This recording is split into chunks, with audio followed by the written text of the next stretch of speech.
क्या कभी आपने सोचा है कि कभी कभी हमारे हाथ या पैर सो क्यों जाते हैं? कुछ ऐसे लाइफ हैक्स जो आपके बहुत काम आने वाले हैं। कैसे ये कलरफुल लैंप्स लिटरली आपको हर सेकंड हैक होने से बचा रहे हैं। ये बड़े बड़े न्यूक्लियर पावर प्लांट्स आखिर काम कैसे करते हैं? ये चीज किसी भी मछली को ज़ॉम्बी बना देती है, लेकिन कैसे? क्यों पहले एक बंदूक की गोली से ट्रैक्टर स्टार्ट किया जाता था? और भी ऐसी कई हैरत अंगेज चीजें जिनके बारे में आप जानोगे इस वीडियो में। तो इस पे 4000 लाइक्स कर दो और एंड तक देखना। नंबर 15, क्या आपने कभी सोचा है कि कभी कभी हमारे हाथ या पैर सो क्यों जाते हैं? क्या मतलब इन्हें भी अलग से सोने का टाइम चाहिए जैसे हम सोते हैं? एक्चुअली इसे पैरास्थीसिया कहते हैं। ये तब होता है जब हम किसी बॉडी पार्ट पे लंबे समय से प्रेशर डाल के बैठे होते हैं या लेटे होते हैं। अब होता क्या है, उस जगह की जो नर्व्स होती हैं वो दब जाती हैं और ब्लड फ्लो भी डिस्टर्ब हो जाता है। इस वजह से ना तो सिग्नल्स प्रॉपर्ली ब्रेन तक जा पाते हैं और ना ही उस पार्ट को ब्रेन से कोई रिस्पॉन्स मिलता है और हमें कुछ देर के लिए लगता है कि वो बॉडी पार्ट तो है ही नहीं और वो नंब हो जाता है या कहें कि सुन्न हो जाता है। और फिर जैसे ही हम प्रेशर हटाते हैं या पोजीशन चेंज करते हैं तो सडनली वहाँ ब्लड वापस फ्लो करता है। तब हमें ऐसा फील होता है कि उस जगह पर चींटियां सी चलने लग रही हैं या पिन चुभने जैसा फील होता है, क्योंकि वो डेड नर्व्स वापस से एक्टिवेट हो रही होती हैं। नंबर 14, कुछ ऐसे लाइफ हैक्स जो आपके काफी काम आ सकते हैं। अगर आपके लोहे के किसी सामान पर जंग लग जाए तो उस जगह पर कोका कोला डाल दो। इसमें मौजूद फॉस्फोरिक एसिड जंग को ढीला करके हटा देता है। नेक्स्ट, जहाँ चूहे ज्यादा आते हैं वहाँ कटा हुआ प्याज रखने से वो दूर भाग जाते हैं, क्योंकि प्याज की स्ट्रॉन्ग स्मेल उन्हें पसंद नहीं आती। लेकिन ये सॉल्यूशन टेम्परेरी होता है। बेस्ट है ट्रैप्स या पेस्ट कंट्रोल। नेक्स्ट, अगर पानी में नमक मिलाकर घर के कोने कोने में स्प्रे करोगे तो मकड़ियाँ कम हो सकती हैं, लेकिन विनेगर या एसेंशियल ऑयल्स जैसे पेपरमिंट ऑयल ज्यादा इफेक्टिव होते हैं। नेक्स्ट, अगर कपूर जलाकर उसका धुआं घर में करोगे तो मक्खियाँ भाग जाती हैं। ये हैक काफी लोग यूज भी करते हैं और ये नेचुरल रेपेलेंट के जैसा काम करता है। नेक्स्ट, नीम के सूखे पत्ते जलाने से मच्छर कम हो जाते हैं, क्योंकि नीम एक नेचुरल मॉस्किटो रेपेलेंट है और ये हैक भी काफी यूजफुल है। नेक्स्ट, पानी में काली मिर्च का पाउडर मिलाकर स्प्रे करने से छिपकलियां दूर जा सकती हैं, क्योंकि उन्हें ये स्मेल इरिटेटिंग लगती है। नेक्स्ट, शूज के अंदर बेकिंग सोडा एक कपड़े में डाल के रखने से शूज की स्मेल चली जाती है, क्योंकि बेकिंग सोडा बदबू को एब्जॉर्ब करता है। और फ्रिज में एक छोटी सी कटोरी में बेकिंग सोडा रखने से कोई बदबू नहीं आएगी। नेक्स्ट, चावल बनाते समय उनमें 1 चम्मच तेल या घी डालोगे तो चावल चिपके बिना फ्लफी और खिले खिले बनेंगे। और लास्ट टिप, लौंग को पानी में उबालकर उसमें बेकिंग सोडा मिलाकर किचन के कोनों में स्प्रे करोगे तो कॉकरोचेस दूर रहेंगे। लेकिन ये टेम्परेरी सोल्यूशन है, परमानेंट सोल्यूशन तो लाल हिट है। नंबर 13, आजकल रेड फ्लैग्स और ग्रीन फ्लैग्स की तो काफी बात होती है, लेकिन क्या आप इन कलरफुल हिमालयन प्रेयर फ्लैग्स के बारे में जानते हैं? इन वाइब्रेंट फ्लैग्स को लगभग 1000 साल पहले तिब्बतियन बुद्धिस्ट मॉन्क्स ने हिमालयस में इंट्रोड्यूस किया था। इनके 5 कलर्स नेचर के 5 एलिमेंट्स का बैलेंस रिप्रेजेंट करते हैं, जैसे कि blue for sky, white for air और wind, red for fire, green for water and yellow for earth. इन्हें इस तरह लगाया जाता है कि ये कभी जमीन को टच ना करें, क्योंकि इन पर सीक्रेट मंत्रास और प्रेयर्स लिखी होती हैं। जब ये फ्लैग्स हवा में लहराते हैं तो माना जाता है कि ये प्रेयर्स और ब्लेसिंग्स को एनवायरनमेंट में स्प्रेड करते हैं। इन फ्लैग्स को इंटेंशनली फेड होने दिया जाता है, जो एक सिंबल है इस बात का कि लाइफ भी टेम्परेरी है, सब कुछ बदलता रहता है, कुछ भी परमानेंट नहीं होता।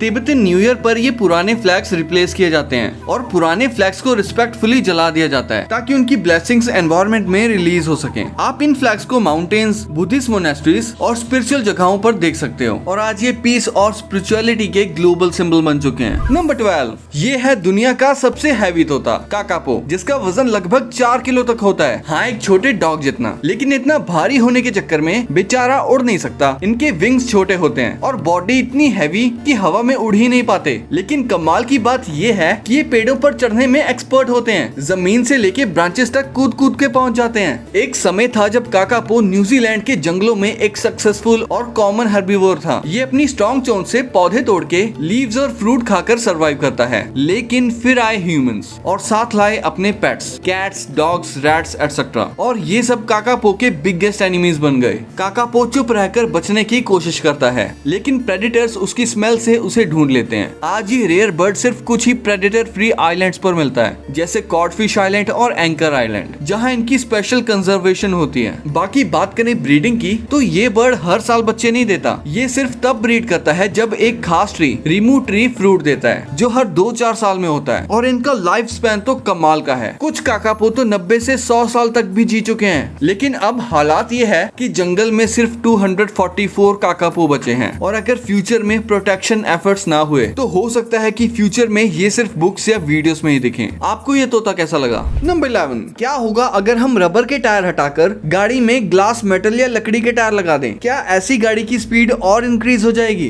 देखो, सबसे पहले इस गाड़ी में ग्लास के टायर्स लगाए गए, जिन्हें धीमे स्पीड पर चलाने पर ग्लास में क्रैक्स आ गए, और फिर जैसे ही गाड़ी की स्पीड तेज की गई तो ग्लास के टायर्स तुरंत टूट गए। इसके बाद लकड़ी के टायर लगाए गए, लेकिन ये भी थोड़ी स्पीड पकड़ने के बाद टूट गए। लेकिन मेटल के 100 ब्लेड से बने टायर्स जल्दी नहीं टूटे। इन्हें सड़क पर चलाने पर ये सड़क को ही डैमेज करने लगे, और फिर जैसे ही स्पीड हाई की गई तो गाड़ी के ज्यादा वजन होने की वजह से ये एक ही जगह पे सड़क को काटने लगी। लेकिन अगर आप इन मेटल ब्लेड्स को किसी हल्के व्हीकल जैसे बाइक में लगा देते हो तो आप बर्फ पर स्टंट्स भी कर सकते हो, और हाँ, पेड़ों को भी आसानी से काट सकते हो। वैसे आपको क्या लगता है, बर्फ पर रबर या मेटल टायर्स कौन से ज्यादा फास्ट चलते हैं? नंबर 10, कहा जाता है कि किसी ने लैम्बोर्गिनी को हाई स्पीड पे एक तालाब के पार ड्राइव किया था। इस क्लेम को टेस्ट करने के लिए मिथबस्टर्स ने एक एक्सपेरिमेंट किया। उन्होंने एक बड़ा पॉन्ड बनवाया और लैम्बोर्गिनी को 500 मीटर दूर से 300 किलोमीटर पर आवर की स्पीड से एक्सेलरेट करवाया। लेकिन अफसोस, कार बार बार फ्लिप हो गई और 1 मीटर भी पानी के ऊपर क्रॉस नहीं कर पाई। फिर उन्होंने कुछ सिमुलेशंस चलाए, जिसमें ये पता चला कि कार इसलिए फेल हुई क्योंकि पॉन्ड के जस्ट पहले एक स्टीप स्लोप था। जब उस स्लोप को हटा दिया गया और कार की स्पीड को 400 किलोमीटर पर आवर की स्पीड तक बढ़ाया गया,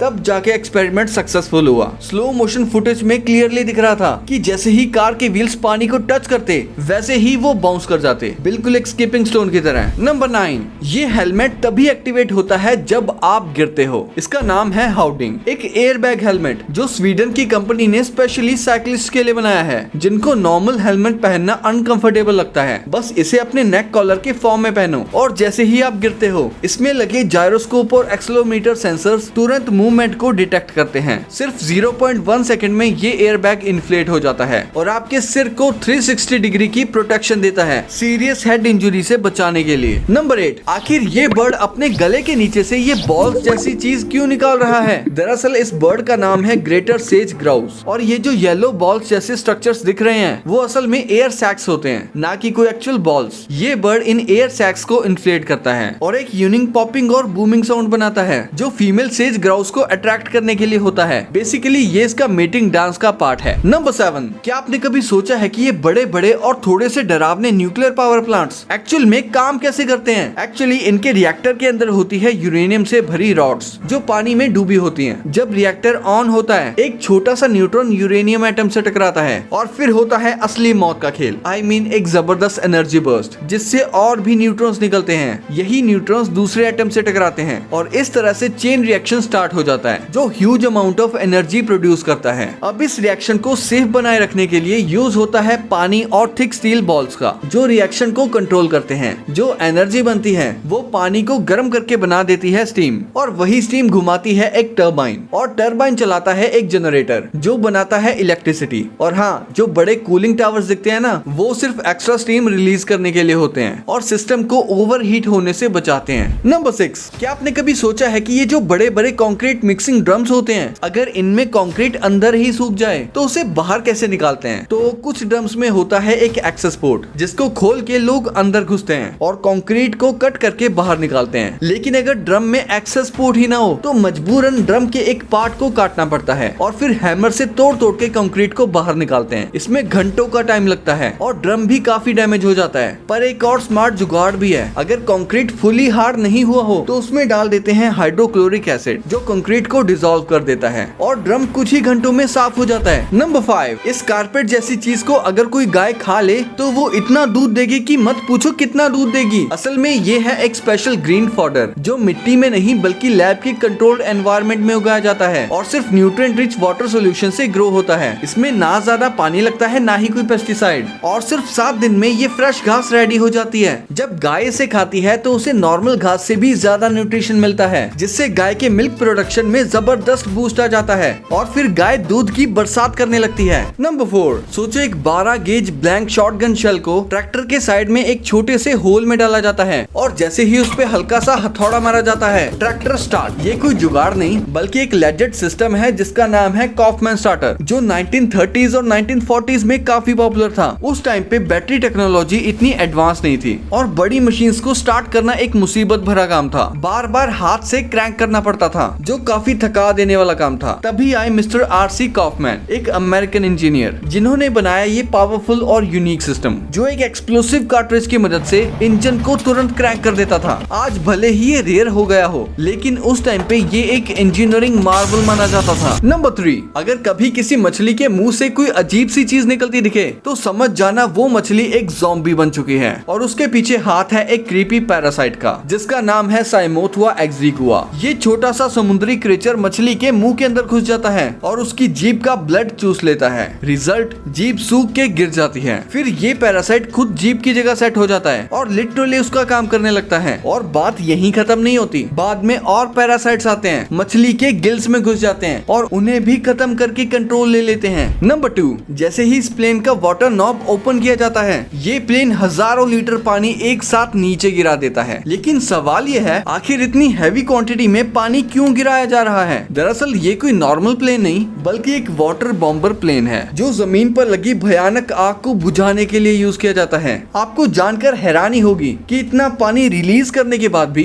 ये प्लेन सिर्फ 12 सेकंड्स में दोबारा 5000 लीटर से भी ज्यादा पानी अपने अंदर भर लेता है। इसके लिए प्लेन को किसी नदी, तालाब या समुद्र के सरफेस पर नीचे लाया जाता है, जहां इसके अंदर लगा होता है एक स्पेशल वाटर सकिंग सिस्टम जो हाई स्पीड से पानी खींच लेता है। इसीलिए ये प्लेन्स इमरजेंसी फायर फाइटिंग में काफी इफेक्टिव होते हैं। Fast refill, fast response. Number 1, ये जो सामने रखे हुए लावा लैंप्स दिख रहे हैं ना, ये आपको लिटरली हर सेकंड हैक होने से बचा रहे हैं। हाँ, मजाक नहीं कर रहा, ये जगह रियल है। इन कलरफुल लावा लैंप्स के रैंडम मूव्स को एक स्पेशल सीसीटीवी सिस्टम रिकॉर्ड करता है और उस लाइव फुटेज से एक कंप्यूटर जनरेट करता है सुपर सिक्योर एन्क्रिप्शन कोड्स। ये कोड्स इतने अनप्रेडिक्टेबल होते हैं कि चाहे हैकर कितना भी बड़ा हो, इन्हें क्रैक करना ऑलमोस्ट इम्पॉसिबल होता है। और सबसे मस्त बात, ये कोई सीक्रेट फैसिलिटी नहीं है, आप भी वहां जा सकते हो। ये लावा लैंप सैन फ्रांसिस्को के क्लाउडफ्लेयर ऑफिस में लगे हुए हैं, जहां से दुनिया भर की वेबसाइट्स और एप्स की सिक्योरिटी हैंडल होती है। और अगर आप सोच रहे हो कि इनमें छेड़छाड़ करके कुछ बदल सकते हो, तो बता दूं कि आपके छेड़छाड़ करने से कोई फर्क नहीं पड़ता, क्योंकि रैंडमनेस के आगे इंसान का दिमाग फेल है बॉस। तो ये तो आपको पता चल गया, पर क्या आपको पता है ये चिड़िया खाने के लिए आइंस्टाइन से भी तेज दिमाग लगाती है? लेकिन ऐसा क्या करती है ये? क्या होगा अगर दुनिया का सारा कचरा वॉल्केनोस में फेंक दिया जाए? ऐसी अजीब चीजें जो आपने आज तक नहीं देखी होंगी। एक प्लांट जो गोली की तरह फायर करता है, क्यों ये बंदा अपनी गाड़ी को रिवर्स गियर में ही चलाता है? क्या होगा अगर एक इंसान वाटरमेलन के बीज को खा ले? क्या वो उसके पेट में उग जाएगा? जानने के लिए इस वीडियो को देखो, और ये वीडियो पसंद आई है तो इसको लाइक कर दो, चैनल को सब्सक्राइब कर लो ऐसे और अमेजिंग फैक्ट्स के लिए। मैं मिलता हूँ आपसे अगली वीडियो में, तब तक के लिए कीप द नॉलेज।